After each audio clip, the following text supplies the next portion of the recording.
semana convidou a psicóloga da UNIT, a Caroline Elcias. Caroline veio conversar com a gente sobre ansiedade. E você sabia que ela pode começar na infância? Não é isso? Olá, muito obrigada pelo convite, isso mesmo. O que a gente tem percebido é que não existe uma faixa etária, uma idade determinada, mas que as crianças elas já estão sim apresentando sinais de ansiedade. Né? Uma coisa importante que a gente acha assim que a ansiedade é algo ruim, é uma doença, é algo patológico, mas na verdade todos nós, sujeitos humanos, temos ansiedade. Inclusive ela até é importante, necessária, porque nos ajuda no enfrentamento, né, a tomar decisões. Porém, o que a gente percebe como preocupante é quando esse nível de ansiedade ele é elevado demais e vem a comprometer, né, a nossa rotina, nosso dia a dia, seja na criança, adolescente e no adulto. Então, o que a gente vai estar se preocupando é quando esse nível de ansiedade ele chega a ser algo que nós não conseguimos organizar, né, nos adaptarmos e aí vai causando prejuízo na nossa rotina, na nossa convivência, no nosso dia a dia. Mas hoje em dia, os pais muito cansados, sobrecarregados, né? A rotina de trabalho cada vez mais exigente. Às vezes a falta de paciência com a criança acaba confundindo. Às vezes a criança só tem a energia normal da idade e o pai acaba levando para pediatra, dizendo é ansioso, é hiperativo. E às vezes não é, só o comportamento infantil. Isso é muito importante a gente observar isso. Dentro dos comportamentos que a criança ela vai estar, né, sinalizando, nem tudo é um adoecimento, é patológico, né?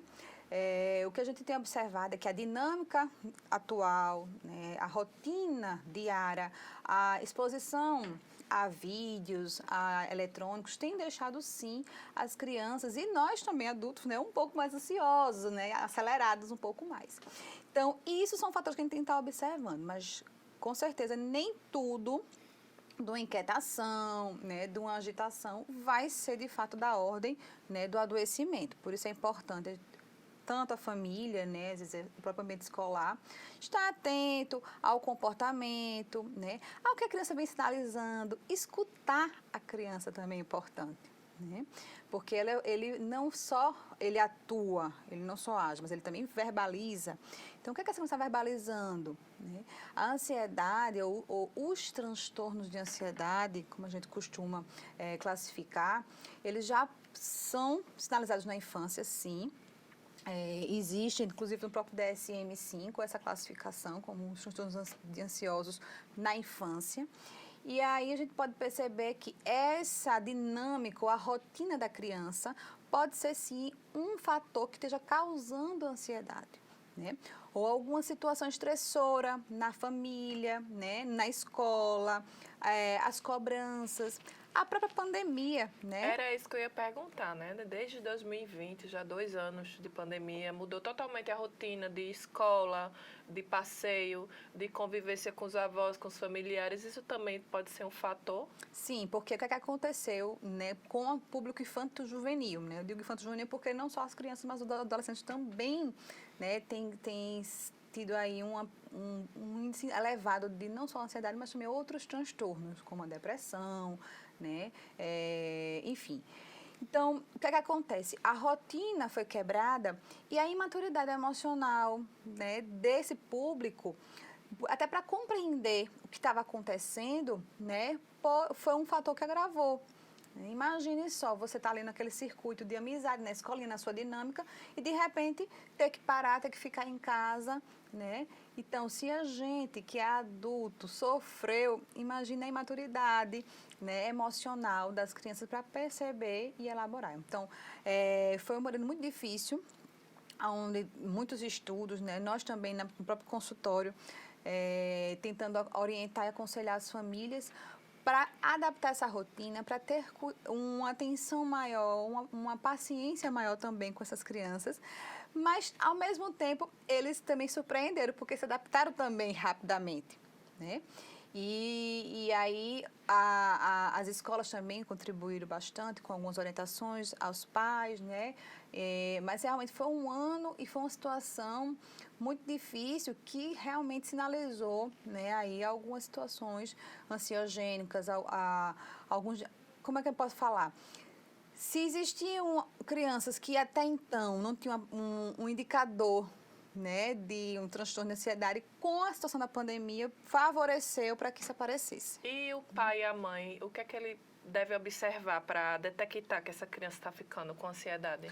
Bom, existe uma série de sinais e sintomas que a gente vai estar tendo esse cuidado, mas o que a gente tem que estar observando é o comportamento dele em relação a sono, se é uma criança que dorme tranquilo, que tem alguma dificuldade na hora de dormir, se ele relata, né, medo, né, algumas questões ligadas a medo excessivo, medo de perder o pai e a mãe, né, medo do afastamento, do distanciamento. Né. Um outro ponto que a gente tem observado é em relação a comer, que alguns pais relataram, por conta de estarem às vezes muito em casa, muito tempo em casa, aumentou a compulsão alimentar. Né? E aí a compulsão ela entra também no circuito do fator ansiogênico, porque é uma forma de eu lidar. Então, cada um de nós vai arrumar uma forma de lidar com a ansiedade. Então, a gente percebe que alguns vão ser ligados ao medo, então ficam com medo de sair de casa, fica com medo da mãe ir sair de perto, né? E outros vão desorganizar na parte alimentar.